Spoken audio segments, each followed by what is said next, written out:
Hello, my name is Luke Walsh. I'm here to show you how to get Brainboxes products working together quickly and easily using our new improved C# API to celebrate the launch of our great new documentation. Documentation is all online, it's very easy to read, it's very simple, and there's a full API reference, and there's a lot of example files for you to use as well. And all the source code is now open source and published to our GitHub. So to show you this, we've got a very simple setup. We've got a Brainboxes Edge device, which is a BB400 industrial edge controller, and we're using one of our remote I/O devices, which is an RTD device, so it can measure temperature. And if I just turn my screen, I can show you the setup. It's right here. You can see the Edge device, the temperature monitoring device, and the Edge device is connected over digital I/O to a light and a button and a proximity sensor.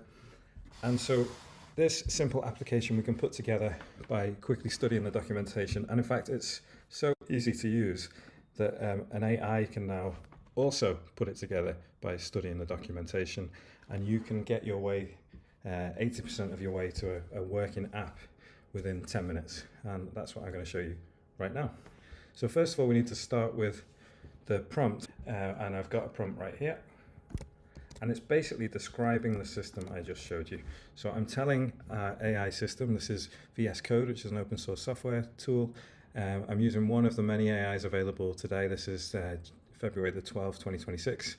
And I'm describing the system to the AI. So I'm saying I've got a Brainboxes BB400 on this particular IP address. I've got a Brainboxes ED582 on this other IP address. The BB400 has its digital I/O lines connected as follows. DIO0 is connected to the push button. DIO1 is connected to the LED, DIO2 is connected to the proximity sensor, and for the ED582, the first input is the RTD is connected to input 0.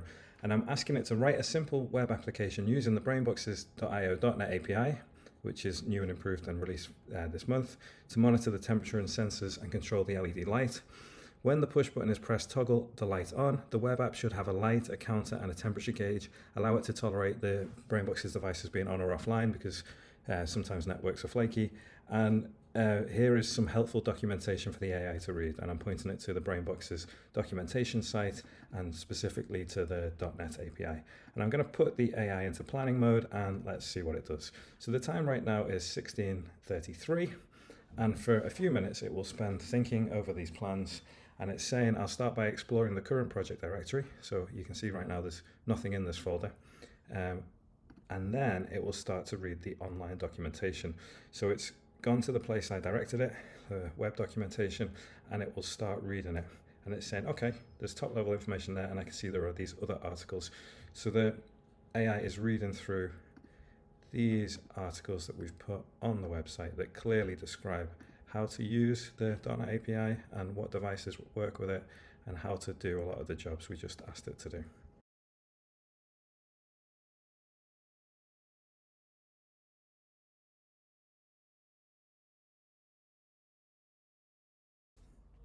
Okay, so here's the plan it's written. It's a thorough plan, and you can see it understands the context really well. So build a web dashboard to monitor and control two Brainboxes industrial IoT devices, the BB400, the ED582. It's decided on what technologies to use, and it's decided to use the Brainboxes.io NuGet package, which is available online. And it's set out what the project structure is going to be and what decisions it's made during the design process, and it's saying how it's going to test the project at the end. So now I'm going to say, yeah, that plan looks like a good plan. Please go ahead and build out that project.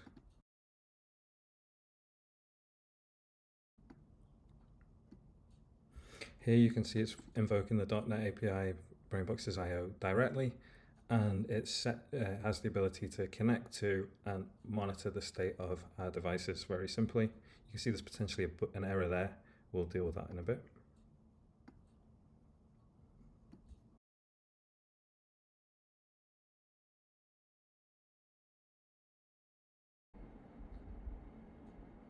Okay, so in all this has taken around 15 minutes. You can see it's built the project, it's told us what is put where, and it says that you can control the button on the device, and you can read the information on the dashboard, and it says to run the project. Simply type this in at the command line, which I'll do now. And you can see it started to build, and you can see it's available here. And here is our dashboard of what we were looking at over here. So now if I line these two things up, like so, and we compare what's on the dashboard to what the device is doing. So at the moment the light's off, so if I toggle the LED, click the button, you can see the light goes off and on, just like it says. I've also got a metal proximity sensor, so if I take this screw and touch it against the proximity sensor, you can see it's counting the events correctly. I can also reset the counter like so. And the temperature is currently reading 23.4 degrees, so this is the temperature sensor here, so if I put my hand around it, I should be able to warm that up, and you can see the temperature is now rising. So all in all, this seems to be working exactly as we wanted, and we managed to code that up in about 15 minutes. Now the next step I might want to do is add a graph underneath the temperatures to show the history of what was happening. So let's add that graph. Add a graph under the temperature gauge to show the last 5 minutes of readings of the temperature.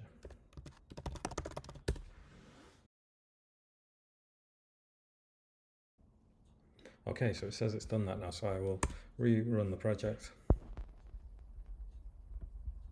Okay, I will refresh the page, and now you can see a graph of the history of the temperature. If I hold this, we should see, there we go. Now it doesn't have a full 5-minute history at this point, which is why it only goes back this minute, but we can see it will slowly fill up to fill the last 5 minutes. So that is working exactly as we wanted. And as a final step, what we might want to do is deploy this application to run directly on the BB400, so no longer in this development environment, but on the BB400. So deploy the web app to the BB400 over SSH, username BB. Because our edge device is built on industry standard technologies, Linux, using a lot of open source tools, the AI code agents know how to deal with that. So we don't need to teach it specifically how to do anything for our device.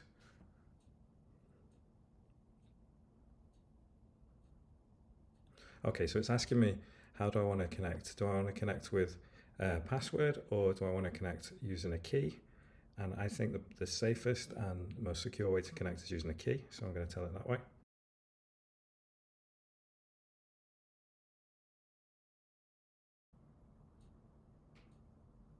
Okay, and it says I can actually watch the app on the BB400 rather than running it local. So you can see the BB400 is on this IP address, and if I connect directly to it, there is the app now running directly on the BB400, monitoring the temperature through the remote temperature monitoring device, controlling the light that's connected to the I/O, and also monitoring the proximity sensor input.